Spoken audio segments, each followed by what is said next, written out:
Joining us today is chief spokesperson for the local Better Business. I want to start that over. Here we go. In That's 3, 2, 1.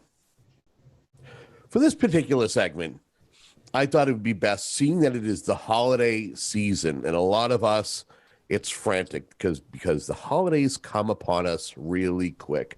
And a lot of times we have to be resourceful, especially knowing that a lot of the things that you may be looking for this holiday season may be stuck on a container somewhere, and there might be shortages.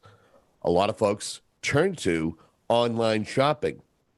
We're fortunate today to be speaking with the chief spokesperson for the local Better Business Bureau, Paula Fleming, to talk a little bit about a study that they have conducted in regards to online scams and how to better protect you. Paula, I want to thank you so much for joining us today. It's my pleasure to be here. Thank you for having me. So let's get right into the nuts and bolts of this. When, where, and how did the Better Business Bureau decide to launch an investigation into online issues when it came to scams? Sure. Well, that's a great question. As you know, a shift happened during COVID-19 where online shopping was at an all-time high. And the Better Business Bureau across the United States put together this massive investigative study, which is an in-depth study surrounding online shopping. And there are obviously, as you alluded to, significant global supply chain issues. It's an actual crisis, and a resurging economy have all created a recipe really for a break in the holiday shopping season.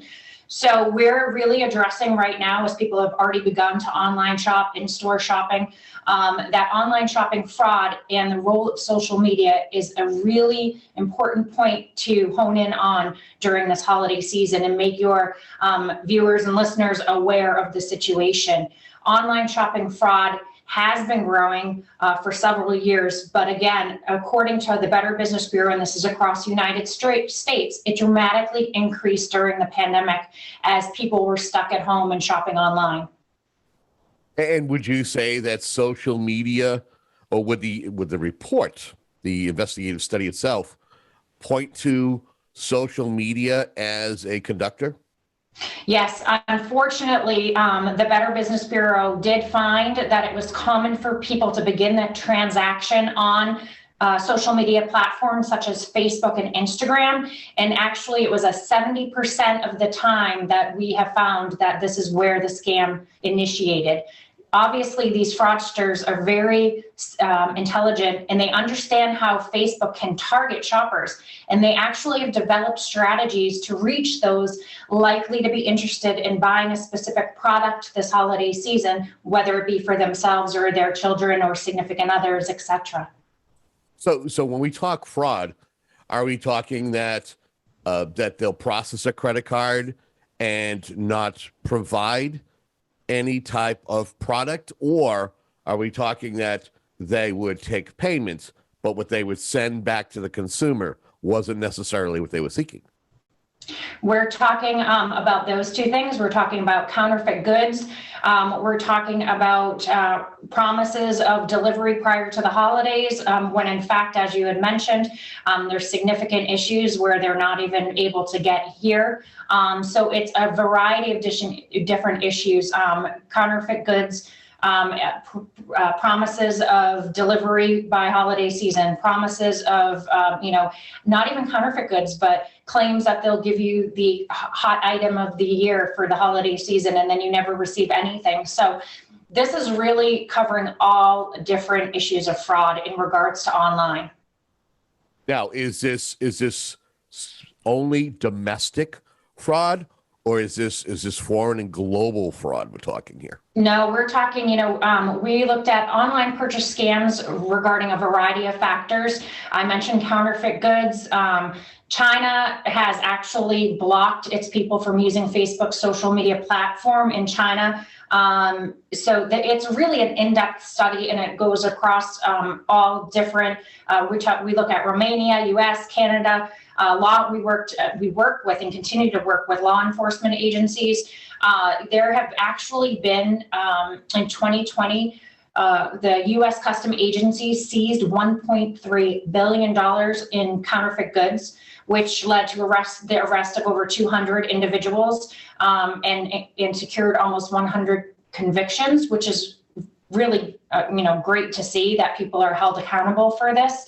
But yeah, although the United States, the Better Business Bureau is throughout the United States, Canada, and Mexico, we work in conjunction with different law enforcement agencies. And this survey specifically looks at everything in regards to online shopping and fraud. I actually will share a couple of my stories because I feel as though I was a victim of said fraud as well myself. But does the report supply examples or stories of folks who fell victim to kind of basically push this report over the line and really for it to resonate with folks? Yeah, we do, unfortunately. We talk about a woman from Missouri who ordered a decanter and 2 cups via a Facebook ad and only received 1 cup and not the decanter. So yeah, we really dig into examples. Obviously, we have the BBB scam tracker we've talked about several times, and that is where you can review scams that are transpiring locally or globally across the United States, Canada, and Mexico. And that's where people look to see what's transpiring in their community, but also if they feel as though they've been victim of a scam, they can report it there. That being said, we are just one agency that handles scams. So we obviously do work with the different government agencies to be on top of trends and information that's happening and within our communities. Yeah, myself, I had 2 different items that I saw on Facebook. There was a Facebook ad. It didn't have any foreign appeal. There was nothing that gave me red flags that said, uh-oh, this is something that is coming from a foreign company. It looked as though, or foreign country as well. It had all the looks as though it was something that was being produced here in the States and that I would be able to get quickly and readily. The 2 things were a camera, a micro camera. And the second one was pandemic based. They were these special unique masks that you could get that kind of was all self-contained and it was anti-fog. I wear lenses, I wear glasses, and these were supposed to prevent having to worry about that. Anybody who wears glasses, who are visually challenged, know what I'm talking about. When you go to put a mask on, no matter what you do, you are always, wiping your glasses or finding a way to set them on your mask so they don't fog up. And so I ordered both of these items. It took a long time for me to receive my product. Mm-hmm. I did receive product, but it wasn't the product I was seeking. The camera had faulty software. I couldn't contact anybody. As far as the mask took literally more than 3 months, 3 to 3.5 months for me to receive. And when I would send messages to the company, and again, same thing.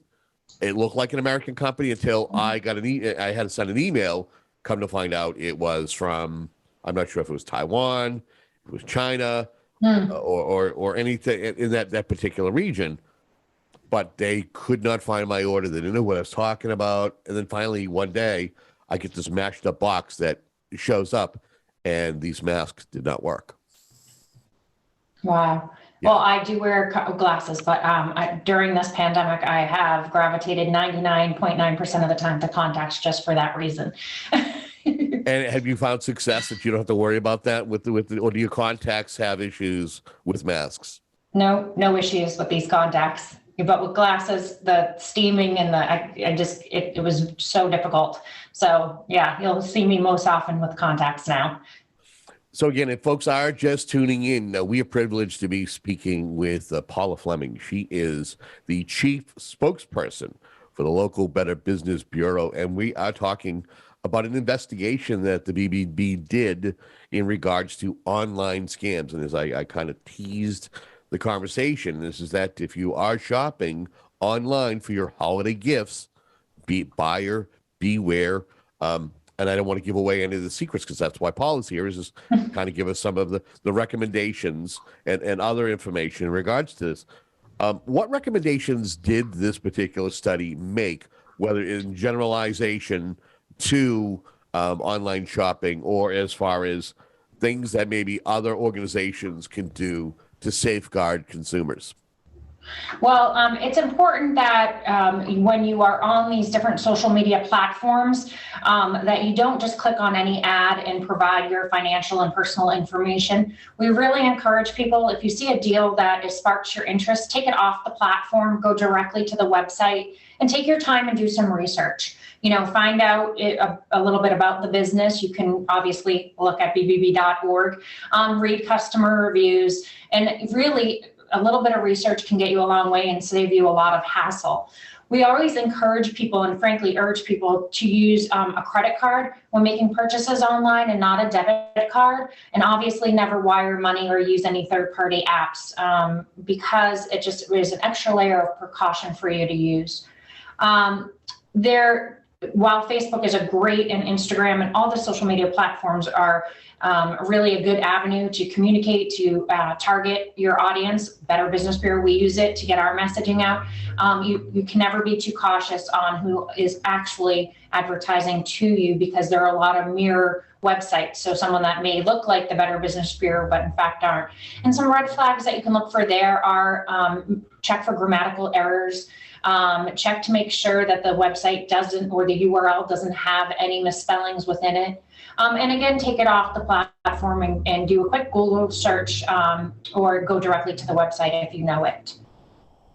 What about as far as anything that the Better Business Bureau has done in regards to organizations? I mean, has there been anything sent to the Facebooks or any kind of consumer fraud organizations to ask them to keep a lookout and make them aware of the study? Oh, most definitely, yes. We do work with all the different platforms and make them aware, especially if we see a trend in complaints, something that has really taken over. And I'd like to actually touch upon those, if I may, yes. Especially because it's the holiday season, and talk about the three categories that primarily BBB has seen and that are part of this study in regards to scams. And I'm sure you're not surprised that it's the holiday season and pet scams are actually going to increase as we get closer.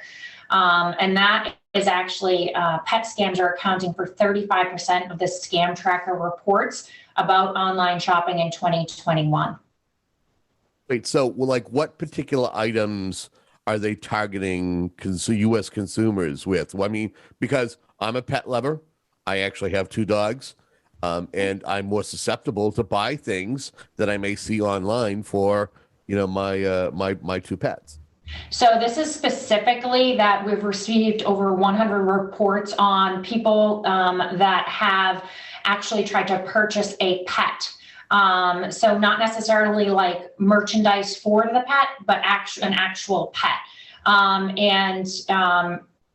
So in 2019, we had over 100 complaints, but in 2020, we had over 4,000 complaints. So that's a significant increase. We found that during the pandemic, a lot of people were staying home and found it a great time to get a pet because they were home, could train a pet. And unfortunately, they were left without any pet because it was a scam. So scammers take money from the victims, but no pet is actually delivered. And that is one of the top scams that we have seen, and it's obviously continuing to increase. And unfortunately, I don't see an end in sight for that, which is why we're encouraging people that if you see ads online, if you see cute pictures of puppies that entice you, make sure you vet the business, do some research, and take it off the social media platform. I want to say in regards to Facebook, has there been direct conversations with Facebook in regards for them to better vet their advertising, or is it they leave that all up to artificial intelligence, the bots, to, allow some advertisements to be posted and not monitored as well as others? Well, as you know, you brought up Facebook and Instagram are obviously an attractive area for scam artists because Facebook is the biggest social network worldwide. It's roughly has 2.9 billion active users. So I think they're doing their best they can, but as the Better Business Bureau has found too, I often say, it's job security for me, because as soon as we figure out a scam, there's a different iteration or variation of said scam.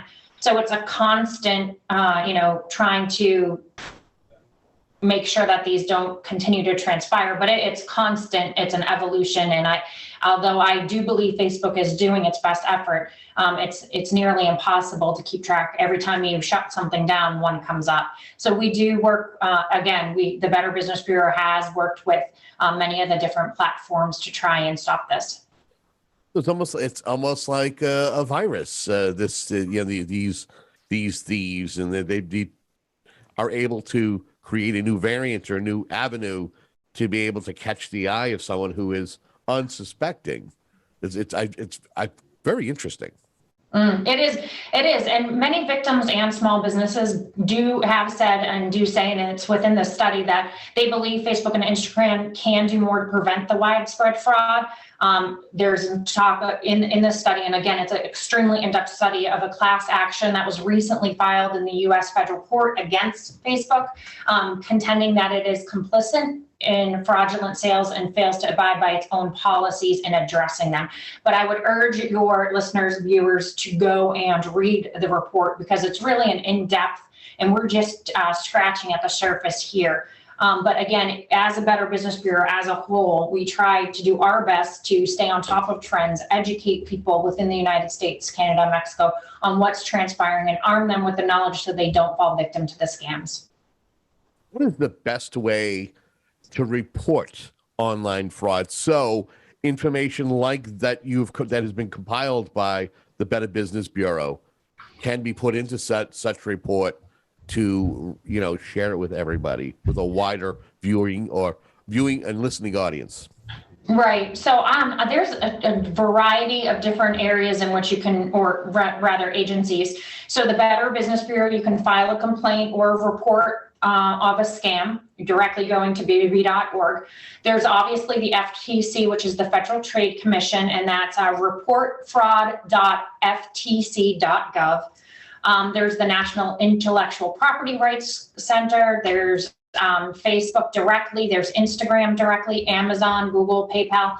And obviously, you can go directly through your credit card agency if that you have to dispute a charge or feel as though you've been a victim of fraud, or just unhappy with the purchase that was made and are unable to, as you mentioned, get in touch with said business, if it isn't a scam, to return it. So there's a number of avenues you as a consumer can take. It is my hope that this report will arm you with knowledge so that you don't fall victim to a scam and don't have to take that avenue. But obviously, even with all the research in the world, some of us do fall victim to it happening. So it's not to say that, you didn't do a good job, because sometimes they are just, in fact, too good. And we do fall victim to the scams that are transpiring. I feel that like a crux of our conversation here, a lot of it has targeted Facebook/Instagram, and I believe that they're somehow under the same umbrella. But even an organization or a company like Amazon, which is also another global supplier, can also be susceptible to this counterfeit process, correct? Yes, most definitely. Really, there's any business is susceptible to scams, and these scam artists just use the well-known names. And as you know, Amazon has significantly got more popular during the pandemic. And who doesn't have an Amazon account? I don't know many people.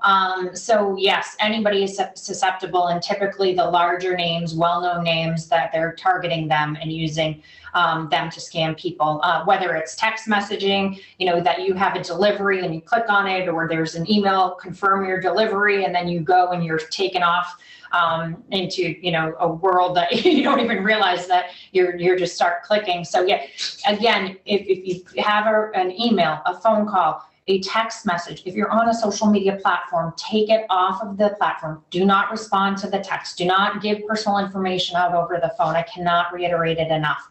You want to go directly, log on to your Amazon account. You'll find all your information there. You can call Amazon.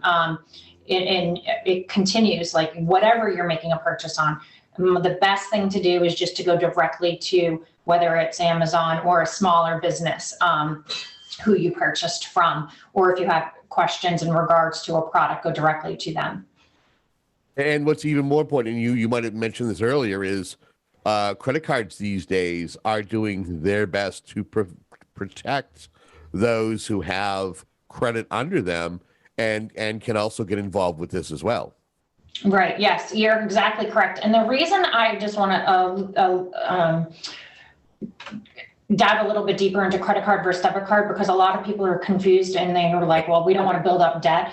And I understand that, but there's a layer of protection when you use a credit card in regards to disputing the charge versus when you're using a bank card and a debit card, which comes directly out of the your bank account, and then it's more difficult to dispute the charge through the bank. So that is one layer of it. The other layer is if you keep your online transactions separate, it's easier to say, okay, I have now received the purchase. Here's the receipt. Here's the charge on the credit card. And just to keep it organized, we always encourage people to use one credit card for online transactions.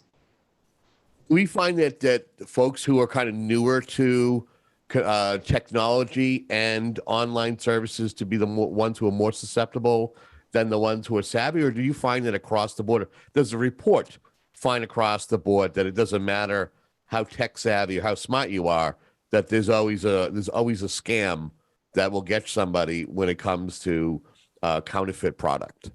That's an interesting question, because when I first started at the Better Business Bureau 20 years ago, it was always that we focused on seniors were the ones that were scammed, but we're actually seeing it flip a little bit, because we're finding that people are trusting and they're more tech savvy. So they're more, I think they're quicker to use, whether it's the Venmos and the different platforms are more tech savvy, and they're trusting, and they're just doing it quickly and not taking the time to do the research. So I would say that it's evening out in regards, especially here in New England, from what I see regarding scams.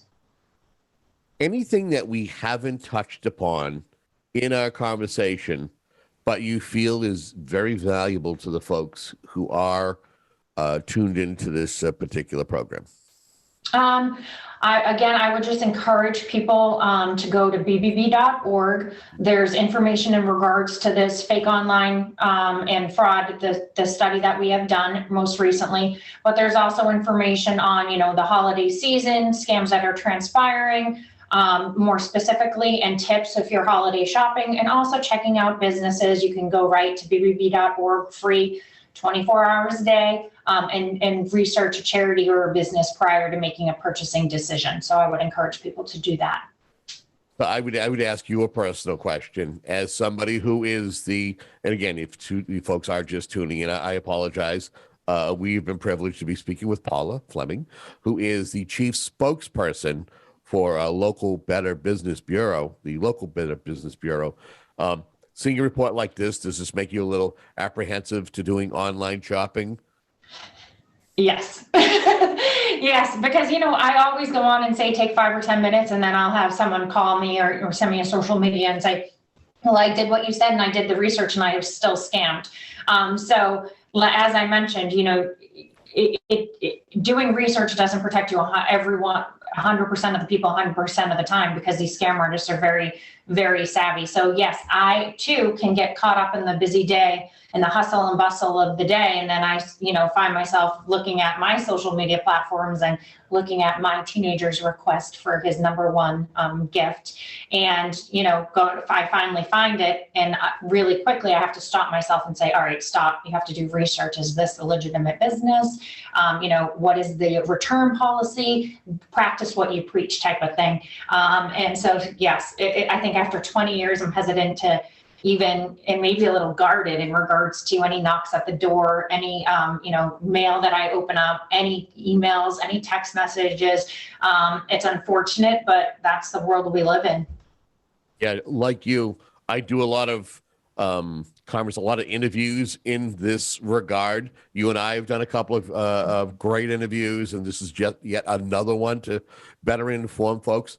And like you, I'm very guarded, and I'm like, you want to be trusting, but unfortunately, the world that we live in, once once we have one safeguard in place, there are individuals who will find ways around, to be able to, get your money or be able to get your vital information so that they can, use your name and your credit history to be able to gain on their own. So it's definitely interesting. If folks want to find out about some of the latest scams, maybe they might want to read the full report on the findings of this investigation about online fraud. How can folks find out more information in regards to either the discussion we had or other studies that have been done by the BBB? So you can go directly to bbb.org to find this report, as well as all information that we've talked about today, and as well as agency information if you're interested in finding the FTC, the Attorney General's office. Everything is available at bbb.org. Paula, I want to thank you so much for sharing this information with the folks who've tuned in to the program. And I want to wish you and yours a happy, safe, and fraudulent-free holiday season. Thank you so much. Same to you. And we want to thank you for tuning into Municipal Focus here on WHCA. If you have any ideas for upcoming programs, info@WHCA.tv.